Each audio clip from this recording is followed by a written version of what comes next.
네, 박한철 헌법재판소 소장은 퇴임 직전에 탄핵 심판의 신속한 종결 필요성을 언급했습니다. 하지만 대통령 측은 공정성에 의문을 제기하면서 심판 지연 전략을 이어가고 있습니다. 또 이정미 헌법재판소장 권한대행이 대통령 측의 지연 전략을 깨는 리더십을 보여줄 것인지 귀추가 주목되고 있습니다. 헌재와 특검 상황, 차재원 부산 가톨릭대 교수 또 서정욱 변호사와 살펴보겠습니다. 안녕하세요. 네, 안녕하세요. 네. 이정미 헌법재판소장 권한대행이 3월 13일에 이제 퇴임을 합니다. 그런데 이를 앞두고 후임을 두느냐 두지 않느냐 이걸 두고 국회 측에서 엇박자를 내고 있는 걸로 보여요. 어떤 상황인 거죠? 그쪽에 그 권성동 위원장은 이제 그 대법원장이 지명하는 그 이제 그 이정미 재판관 후임은 절차를 밟자. 네. 이게 권성동 위원장 입장이고요. 네. 그다음에 그 야당은 아예 후임 인선을 반대하는 이런 제 입장입니다. 네. 근데 저는 이제 개인적으로 우리 그 헌법재판소법 6조에 보면 네. 항상 이게 임기가 만료되기 전에 임명하여야 한다. 이게 강행적으로 돼 있는데 네. 실제 그 법을 어기고 있는 상태고요. 저는 네. 이게 권성동 위원장이 말이 맞지 않는 게 네. 예를 들어 이게 황교안 이미 박한철 소장도 퇴임했어요. 네. 그러면 이게 박한철 소장 후임은 황교안 권한대행이 임명하게 돼 있거든요. 네. 그러면 이게 아무래도 탄핵에 반대하거나 좀 이게 불리한 인사가 될 것 같으니까 그건 안 되고. 네. 그럼 이게 이정미 재판관은 대법원장이 하니까 좀 중립적이니까 탄핵에 찬성할 것 같으니까 그거는 되고.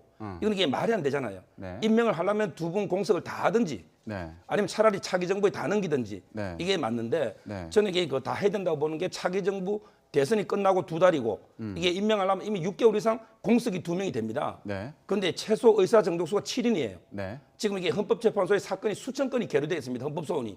그럼 이게 어떻게 일을 합니까? 9명이 안 되면. 저는 이게 당리당략을 떠나서 원칙대로 후임이 생기면 유불리를 떠나서 무조건 이게 임명하는 게 맞다 봅니다. 임명을 하는 게 맞다 이렇게 말씀하셨는데 교수님께서는 어떻게 보셨어요? 예, 뭐 임명하는 게 사실은 맞는데 문제는 그러니까 지금 이 임명 절차를 밟고 하면 시간이 지금 너무 많이 소요된다는 겁니다. 지금 헌법재판관 같은 경우는 네. 국회 인사청문회를 거쳐야 되거든요. 네. 그렇기 때문에 보통 한 걸리는 시간이 한 2달에서 뭐 짧게 길게는 한 3달까지도 걸리는 경우도 있습니다. 그렇기 때문에 이런 식으로 후임까지 지금 다 정해서 하자고 하면 탄핵 심판에 대한 결정 자체가 상당히 늦어질 수밖에 없지 않겠습니까? 네. 그런 우려가 있기 때문에 지금 다른 야당 같은 경우 반대를 하고 있는데 권성동 법사위원장이 왜 그러면 지금 박한철 소장 후임은 임명하지 말고 네. 먼저 지금 이정미 재판관의 후임부터 임명하자고 하냐면 네. 지금 우리나라 헌법재판관은 9명으로 구성됩니다. 그중에서 대통령이 3명을 지금 지명을 하고요. 대법원장이 3명, 그 국회가 3명을 지명합니다. 그런데 박한철 소장 같은 경우는 대통령이 지명했던 몫입니다. 그런데 지금 아시다시피 황교안 권한대행이 대통령의 지금 업무 대행을 하고 있지만 그러나 헌법재판관을 지명할 정도의 그런 위임을 받았다고 보지 않는다는 게 대다수의 관측입니다. 그러나 대신 지금 이정미 재판장 같은 경우는 대법원장이 지명한 케이스였기 때문에 네. 대법원장은 지금 정상적으로 기능을 하고 있으니까 대법원장이 지금 지명해도 관계없다는 것이 지금 권성동 위원장의 논리지만 그러나 앞서 제가 이야기했던 대로 이정미 재판관 후임을 밟는 절차를 거치게 되면 사실은 상당한 기간 동안 이 지금 대통령 탄핵 심판 자체가 지연될 가능성이 높다. 그 부분에 대해서 야당 측 소추위원들이 반대를 하는 이유인 것 같습니다. 네. 그러니까 대법원이 지명을 하고 황교안 권한대행이 권한대행은 임명을 한다. 그러니까 형식적으로 이제 임명하는 거죠. 임명하는 형식적인 임명권이 있을 뿐이다. 있을 뿐이기 예. 때문에 네. 그 부분에 대해서는 크게 문제가 생기지 않는다는 것이 권성동 법사위원장의 생각인 것 같습니다. 네. 그런데 또 박한철 그 소장 자리도 비어 있는데 왜 이정미 권한대행부터 임명을 하냐 이런 지적도 있지 않습니까? 그건 이게 말이 안 되는 거죠. 그러니까 네. 먼저 물러난 사람부터 먼저 채우는 게 맞고요. 아마 이게 그 대통령 권한대행의 권한 중에 적극적으로 장관을 바꿀 수는 없어요. 우리 학설이. 네. 그러나 이게 헌법기관이 공석이 생겼다. 이 공석을 소극적으로 채워주는 거는 대통령 권한대행이 할 수 있는 거예요. 네. 그럼 이게 야당에서 왜 반대하느냐? 네. 그럼 이게 황교안 총리가 자기 마음에 드는 사람을 지명하면 탄핵이 반대할 수도 있고 네. 또 시간도 걸리고 네. 무엇보다 이게 문재인 이런 분들이 나중에 대통령이 되면 자기가 임명할 수 있잖아요. 한 명을 6년 동안. 그럼 이게 황교안 대행한테 주기 싫다는 거죠. 저는 이게 그게 아마 너무 당리당략이 아니냐. 저는 이게 원칙에 따라야 된다. 이렇게 보는 거죠. 네. 앞으로 어떻게 진행이 될지 좀 지켜봐야겠습니다. 그런데 이정미 그 권한대행 같은 경우에는 이제 공정성과 엄격성을 주장을 했습니다. 그걸 강조해서 얘기를 했는데 앞서서 박한철 소장이 내걸었던 신속성과는 다른 그 얘기 아니냐, 결을 달리하는 게 아니냐 이런 얘기가 있는데 어떻게 보십니까? 아시다시피 지금 이정미 재판관의 지금 퇴임 날짜가 3월 13일입니다. 네. 3월 14일 지금 뭐 얼마 안 남았지 않습니까? 그런 상황에서 지금 이정미 재판관이 퇴임하기 전에 지금 그 대통령이 탄핵 심판에 대한 결론을 내려야 된다는 이야기들이 많지 않습니까? 네네. 그래서 바로 그 만약 앞서도 뭐 말씀하셨지만 이정미 재판관까지 만약 물러난 상태에서 후임이 없을 경우에는 네. 7명이 지금 이제 대통령 탄핵 심판을 처리해야 되는 상황입니다. 그렇다고 네. 한다면 과연 거기서 만약 기각이 되었다고 했을 때 과연 법적 타당성을 인정받을 수 있느냐 그런 측면에서 최소한이나마 8명이 있을 때 그래도 결론을 내려야 된다는 것이 이 지금 마지막으로 생각할 수 있는 하나의 그 데드라인이라고 보는 거죠. 그 때문에 이 박한철 헌재 소장이 퇴임하기 직전에 최소한 자신이 퇴임하더라도 그 이후에 이정미 재판관 전까지는 아무래도 빨리 좀 결정되는 게 좋지 않겠냐는 식으로 신속성을 강조했지만 네. 그런 논리가 타당성을 갖고 있다 하더라도 이정미 재판관이 헌재 소장의 대행을 맡으면서 자신의 그 지금 이제 그 퇴임 날짜와 관련해서 신속성을 이야기하게 된다면 지금 박근혜 대통령의 법률 대리인단이 많이 문제를 제기하고 있는 공정성의 문제, 편파성의 문제가 불거질 수밖에 없기 때문에 네. 본인은 그걸 의식을 했기 때문에 네. 공정성, 엄격성을 더 강조한 것이 아닌가 하는 생각이고요. 네. 단지 말은 안 했지만 그러나 이정미 헌재 재판관의 입장에서도 이 지금 이제 자신이 물러나고 난 뒤에 만약에 지금 헌재가 이 대통령 탄핵안에 대한 결정을 내리기에 대한 나름대로 부담을 분명히 갖고 있을 겁니다. 그렇기 때문에 말은 안 하지만 아마 이정미 재판관도 신속성에 대해서는 상당히 아마 심중을 기울이고 있지 않나 하는 생각입니다. 네, 아무래도 이정미 재판관도 지금 대통령 대리인단 측에서 으름장을 놓고 있는 이런 상황, 저는 사퇴할 수도 있다 이런 취지의 말을 하고 있지 않습니까? 이런 상황을 염두에 둔 게 아닌가 싶기도 한데 그 전원 사퇴를 하게 되면 어떻게 되는 거죠? 그러니까 그 법에 그래 돼 있습니다. 우리 25조에 보면 헌재법에 25조에 보면 하석이 국가기관은 변호사가 없어도요. 그런데 사회는 변호사 강제주의, 변호사가 없으면 심리가 진행될 수가 없습니다. 네. 그런데 대통령하고 국회하고 권한쟁의 심판이 있잖아요. 이런데 권한쟁의 심판은 국가기관끼리 싸움이니까 변호사 없어도 돼요. 그런데 탄핵이라는 거는 네. 개인 박근혜를 대통령직에서 물러나게 하는 거예요. 따라서 이게 변호사비도 박근혜 대통령이 자기 주머니에서 냅니다. 국가기관에서 변호사비 안 줍니다. 네. 이 말이 이게 사인이죠. 따라서 이게 지금 우리 판례나 통설이 대통령에게 변호사가 총사퇴하면 10년이 중단될 수밖에 없고 그럼 이게 끝까지 선임 안 하면 어떡하냐. 그건 이게 제가 보기에는 국선 변호사를 선임해서라도 해야 되고요. 네. 여기서 이제 그 중요한 판례 하나를 소개하면 네. 이런 판례가 있어요. 예를 들어 이게 변호사 강제주의에서 변호사가 사퇴하더라도 심리가 상당 부분 성숙해서 추가로 이게 변호사가 없어도 판단을 내릴 정도 심리가 진행됐다. 이런 경우는 이게 바로 판단할 수 있다는 판례가 있습니다. 헌재에. 네. 따라서 이게 그 헌재에서 대통령이 신청한 정인을 갖다가 현재 다 받아주고 추가 정인을 안 받아줘 가지고 만약에 다 이게 그 대통령 대리인들이 사퇴를 하면 제가 보기 헌재에서 심리를 그냥 종결해 버리고 바로 이게 그 선고해도 기존 판례 썩 반하지는 않는 그런 문제도 아마 검토가 되는 이런 부분이 있을 겁니다만. 네. 그건 상당히 그 공정성에서 이제 큰 문제는 제기되겠지만 네. 판례는 이제 그런 판례는 있어요. 왜냐하면 이게 헌재에서 필요하다고 한 정인은 다 받아주고 나머지 정인은 필요 없다가 기각을 했는데 그때 가서 대리인이 사퇴를 한다. 그럼 이게 헌재에서는 심리 다 했잖아요. 그럼 이게 바로 선고할 수도 있다. 이런 판례가 있습니다. 예.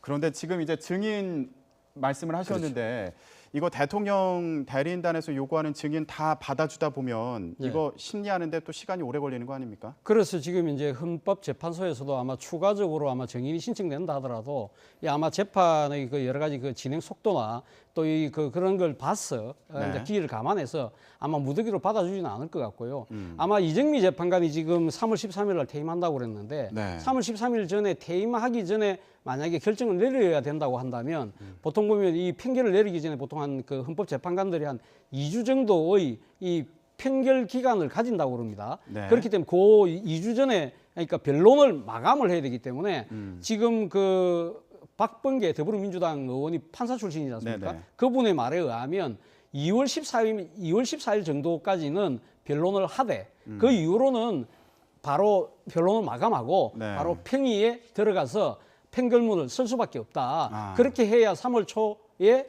이 대통령 탄핵 심판에 대한 결정이 나올 수 있다는 거죠. 그렇기 때문에 아마 추가적으로 정인을 무더기 신청한다고 해서 헌재가 무조건 받아들이지는 않을 거로 봅니다. 네. 지금 이 얘기를 듣고 나니까 시간이 얼마 안 남은 그런 생각이 들거든요. 그렇죠. 근데 네. 저는 이게 개인적으로 3월 13일이 쉽지 않다 보는 게요. 네. 왜냐하면 이게 대통령이 그 시간을 끄는 게 네 가지 방법이 있어요. 첫째는 이제 그 정인을 무더기로 신청하는 아까 재벌 회장 이재용 회장부터 네. 이게 안 받아주기 쉽지는 않거든요. 뇌물하고 네. 연결되기 때문에. 네. 그다음에 두 번째 그 안봉건 이재만 숨겨놓은 카드가 있잖아요.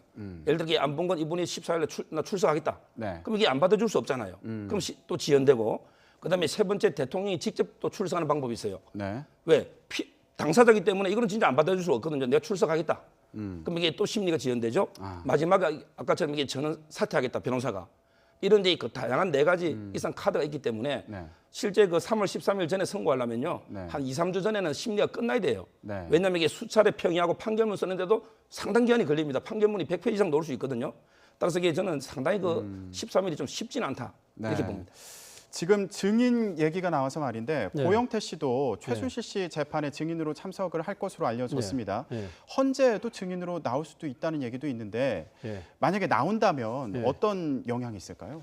아마 지금 그 고영태 씨가 지금 그 헌재 재판관에 좀 증인을 놓으라고 계속 피하고 있었지 않습니까? 네. 그 사이에 지금 대통령의 법률 대리인단 측에서 고영태 씨와 최순실 씨 관계를 상당히 좀 불륜의 관계, 좀 이 잘못된 시작으로 지금 만남으로 지금 이야기를 하고 있는 거 아닙니까? 그렇기 네. 때문에 고영태 씨의 폭로에 의해서 최순실 국정농단 사태가 불거졌다는 측면을 본다고 한다면 네. 지금 그 고영태 씨를 증인으로 채택해서 묻으려고 하는 건 뻔한 거죠. 왜 이 이야기를 했느냐. 그 자체가 지금 사실 이 좀 불미스러운 관계를 갖고 있었던 고영태 씨가 관계가 틀어지자 그거를 이용해서 나름대로 돈을 챙기려고 했고 그런 부분들이 잘 안 되니까 이게 앙심을 품고 폭로한 것이 아니냐. 네. 그렇기 때문에 고영태 씨의 출발 자체가 잘못된 것이다. 고영태 씨가 어떻게 보면 아주 좀 우리가 생각했을 때는 정당하지 못한 방법으로 이 최순실과 관계를 맺었고 네. 그러한 부분들이 이 지금 이제 모든 사태가 출발점이라고 한다면 고영태 씨가 주장하는 것들이 전부 다 신뢰가 무너질 수 있다. 네. 그렇기 때문에 지금 고영태 씨와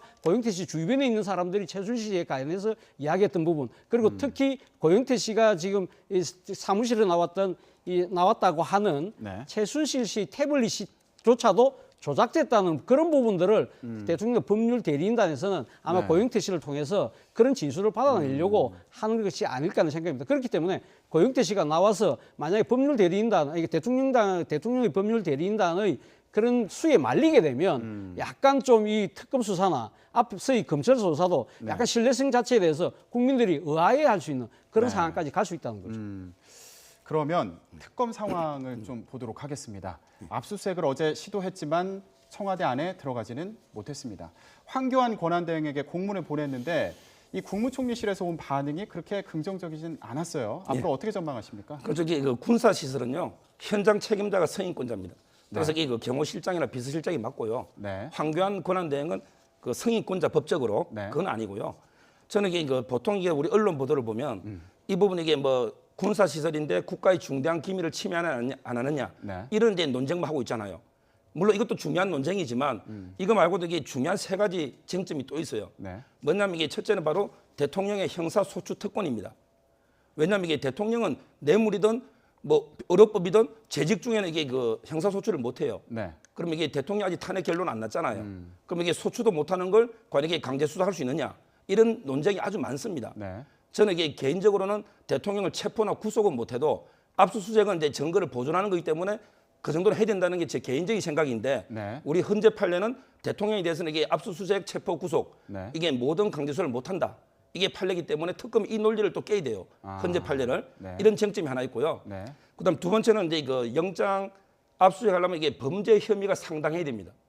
이 말은 무슨 말이냐면 이게 아무 범죄 혐의도 없는데 나머지 집을 막 뒤질 수는 없잖아요.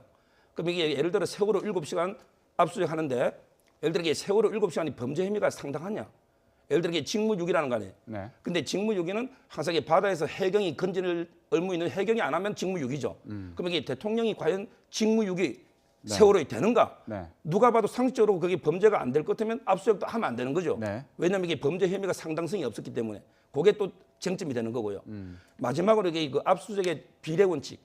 압수수색은 아주 그 침입적입니다. 네. 예를 들어 뭐 방송사 뭐 JTBC를 압수수색해라 이런 논리도 많잖아요. 네. 그럼 이게 압수수색되면 업무 마비됩니다. 네. 아주 침입적인 거는 필요 최소한도로 해라. 이게 비례 원칙이거든요. 그럼 예를 들어 블랙리스트를 한번 봅시다. 그럼 이게 블랙리스트 수사는 이미 5명이 구속되고 특검 발표하면 이게 대통령이 지시했다는 증거가 차고 넘쳐요.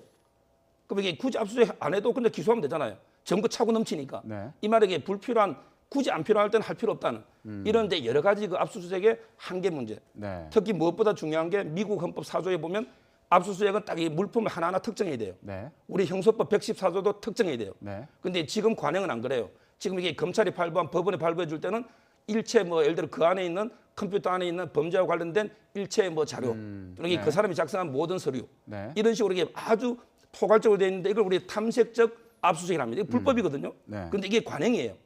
이런 식으로 이게 되다 보면 군사 국가 기밀이 섞여갈 수 있다는 거죠. 그 할 때 이런 이제 여러 가지 문제를 극복해야만 특검이 제할 수 있지 않을까 이렇게 봅니다. 지금 청와대 네. 측에서는 특검이 요구하는 자료를 뭐 네. 내주겠다 이런 입장 아닙니까? 그런 경우에 이게 뭐 효과가 있는 건가요? 사실 뭐 특검이 지금 와서 여러 가지 그 특검이 지금 청와대 압수수색에 대한 부당성을 말씀하셨는데 제가 봤을 때는 지금 특검이 뭐 설사 그렇게 생각할 수는 있죠. 그러니까 영장은 누가 발부합니까? 이 법원이 발부하는 겁니다. 그렇기 때문에 법원에서 뭐 발부를 했다는 것 자체는 네. 나름대로 이 영장의 그 정당성을 나름대로 인정한 거고요.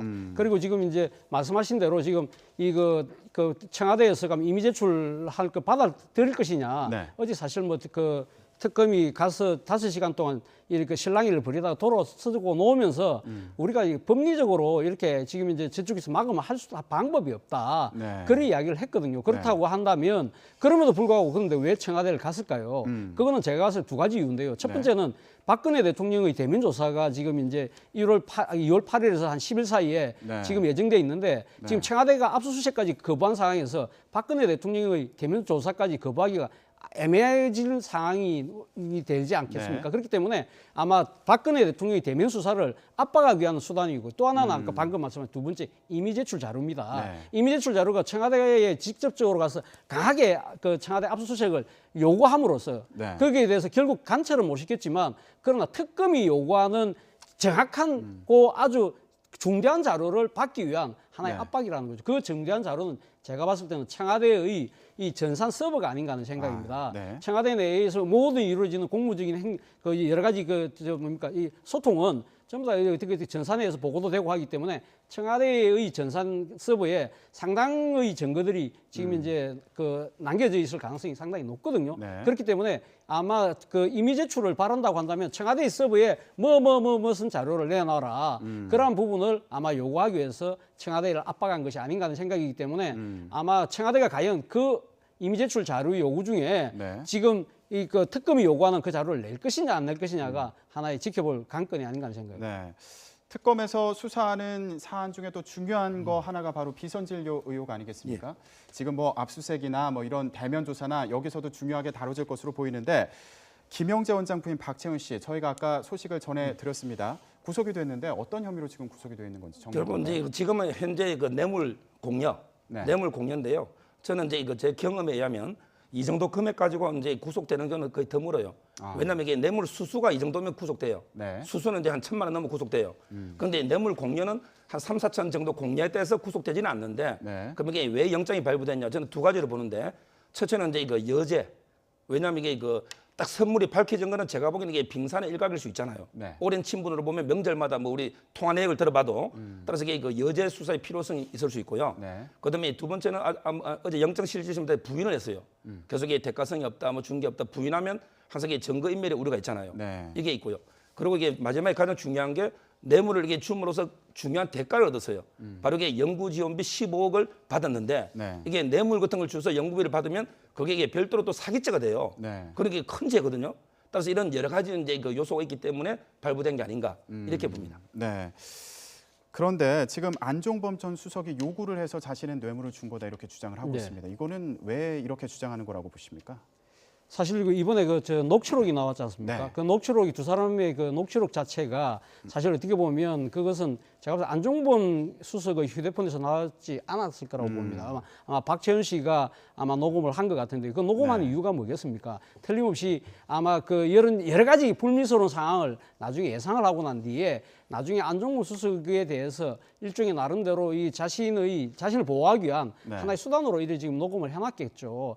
근데 지금 안종범 수석이 지금 이제 먼저 요구했다는 부분은 그것이 아직까지 뭐 정확하게 밝혀진 건 아닙니다만은 지금 보도에 의하면 안종범 수석 같은 경우는 대통령하고 같이 순방을 가더라도 이 지금 보통 청와대 순방을 가면 다른 특별한 게이트로 움직이기 때문에 이 지금 그리고 또 대통령을 따라간 또 참모들 같은 경우는 이 면세점에 가서 이렇게 쇼핑할 시간도 없어요. 그러다 보니까 이제 뭐 저쪽에서 이제 박채연 씨가 그 나름대로 선물 좀 하겠다고 하니까 그러면 우리 집 사람이 요구하는 것이 이 명품 가방인데 그거는 내가 대통령하고 해외를 나간다고 하더라도 그게 들릴 수가 없으니 그럼 당신이 좀 사달라. 아마 그런 식으로 이야기를 하면서 아마 안종범 수석은 이 사람들은 상당한 지금 이권을 챙기는 거 아닙니까? 말씀하신 것처럼 15억이라는 국가 예산을 받아서 연구지원 자금 같은 거 챙기는데 그런 사람들이 떡을 만진다고 한다면 그 떡 만지는 사람들 사이에서 떨어지는 떡고물 정도는 내가 좀 챙겨도 크게 죄가 되겠느냐.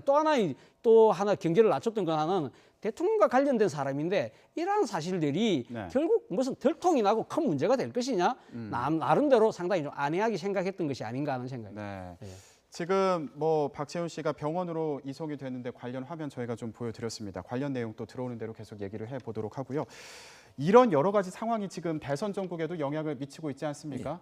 반기문 전 유엔 사무총장이 이제 귀국을 해서 대권 주자 행보를 보이다가 불출마 선언을 했습니다. 이후에 이 지지도가 어디로 나눠지는지 관심을 모았었는데 여론조사 결과 보면서 얘기를 좀 했으면 좋겠습니다.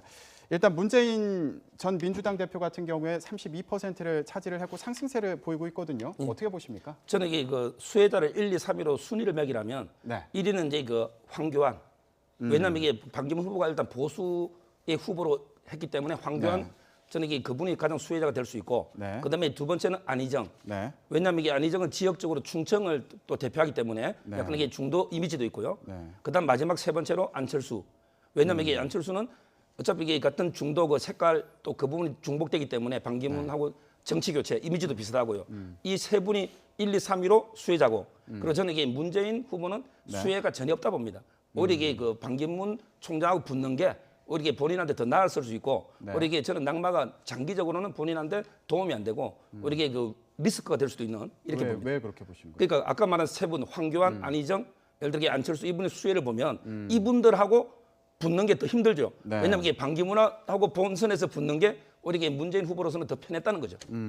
지금 변호사님께서는 황교안, 권한대행이 가장 수혜를 많이 입은 걸로 본다고 말씀하셨는데 교수님은 누가 수혜를 가장 많이 입은 것 같습니다. 저도 뭐 생각이 비슷합니다. 비슷한데 지금 황교안 대통령 권한대행 같은 경우는 지금 아직 대선자로 뛰는 상황이 아니지 않습니까? 그렇다고 한다면 이 문재인 전 대표의 입장에서 보면 지금 황교안 대통령 권한대행은 아직까지 본선에 아직 뭐 놓을지 안 놓을지 아직 모르니까 일단 제쳐두고 지금 아마 문재인 전 대표 입장에서는 가장 지금 껄끄러운 대목이 안희정 충남지사의 급부상이 아닐까 하는 생각입니다. 앞서도 뭐 말씀하셨지만 안희정 그 충남지사가 지금 지역적 기반이 충청도이지 않습니까? 반기문 유엔 전 사무총장이 낙마함으로써 이 충청도민들의 그 충청권 대망론 이것이 완전히 지금 기대가 무너지느냐? 아니다. 또 한 분 계시구나. 그래서 지금 안희정 지사 쪽으로 좀 옮겨가는 측면이 분명히 보이거든요. 그리고 또 하나는 안희정 충남지사가 앞서도 말씀하셨지만 상당히 지금 정책이나 뭐 여러 가지 행보들이 상당히 지금 이 유연하고 이 중도 나아가서는 합리적인 보수까지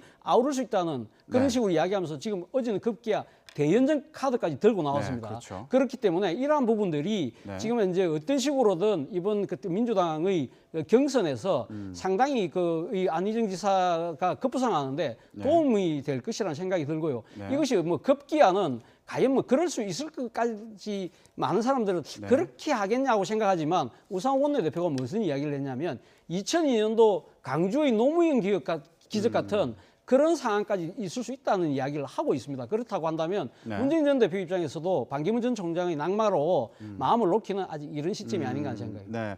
실제로 민주당 같은 경우에 경선 규칙이 완전 오픈 프라이머리로 또 진행이 되고 결선 투표제도 있지 않습니까? 이런 게 변수가 될 수도 있다고 하는데 어떻게 보십니까? 저는 이게 상당히 그 역선택의 가능성이 있다 봅니다. 왜냐하면 이게 아무래도 문재인 후보는 좀 약간 이게 그 진보 쪽이고 네. 안희정 후보는 이게 그 보수 내지 중도 쪽에 가깝기 때문에 상대적으로 네. 네. 그러면 이게 그 중도나 새누리당 지지자들도 우리에게 문재인 대선을 깨기 위해서 누구나 참여할 수 있기 때문에 이건 이제 그 역선택의 가능성이 상당히 있고요. 저는 이게 안희정 후보를 높이 평가하는 게 전부 이게 그 교체만 이야기하잖아요. 뭐 정권 교체, 머선 교체. 근데 안희정 후보는 유일하게 개성, 네. 승계를 이야기하거든요. 네. 예를 들어 이 경제 정책은 과거 역대 정권의 좋은 점을 다 개성하겠다. 저는 이게 우리나라가 뭐 아프리카 후진국처럼 그렇게 물론 문제도 많지만 좋은 점도 많잖아요. 그럼 이게 좋은 점을 승계한다. 저는 그 점을 높이 평가합니다. 그러니까 좀 확장성이 있는 부분에 대해서 평가를 하신 걸로 이해가 되는데 안철수 전 대표에 대해서도 얘기를 좀 해보겠습니다. 수혜를 그렇게 많이 입고 있는 상황은 아니지 않습니까?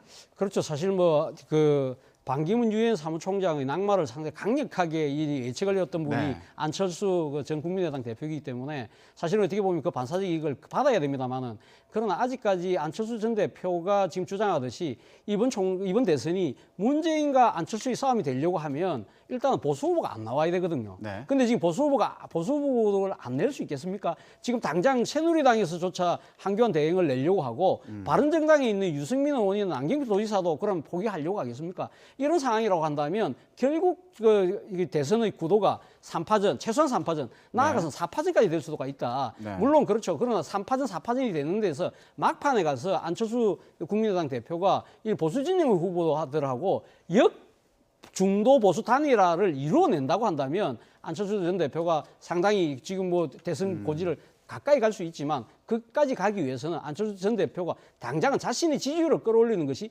급선무라고 보입니다. 네, 알겠습니다. 최순실 국정농단 사태 지금 대선 전국에까지 영향을 미치고 있습니다. 오늘 차재원 부산 가톨릭대 교수 또 서정욱 변호사와 얘기했습니다. 네, 두 분 고맙습니다. 네, 감사합니다.